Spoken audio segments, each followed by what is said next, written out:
আসসালামু আলাইকুম। ওয়ালাইকুম আসসালাম রহমতুল্লাহ। খানা আছে, খানা খাইতে আসেন। খানা এসে পড়ছে? আচ্ছা, আমি মালগুলা অল্প কিছু আছে চেক দিয়ে আসতেছি, তুমি 10 টাকা না বেচাও। আছে।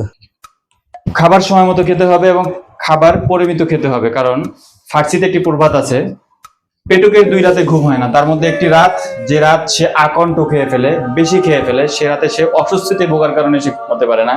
আর একটা রাত যে রাতে সে খেতে পায়নি, সে রাতটাও তার থাকার কারণে কিন্তু সে ঘুমের ভিতরে এপাশ ওপাশ করে করে কাটিয়ে দেয়, ঘুম হয় না।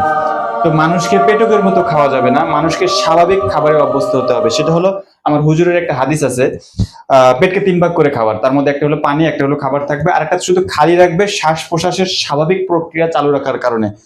তো এটা কিন্তু ডাক্তার সম্মত।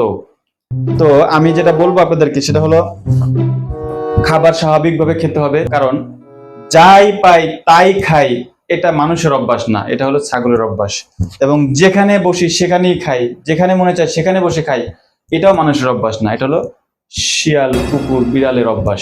আমি আপনাদেরকে বলবো, যেখানে সেখানে বসে যখন তখন যা মনে চায় তা খাওয়া থেকে বিরত থাকুন।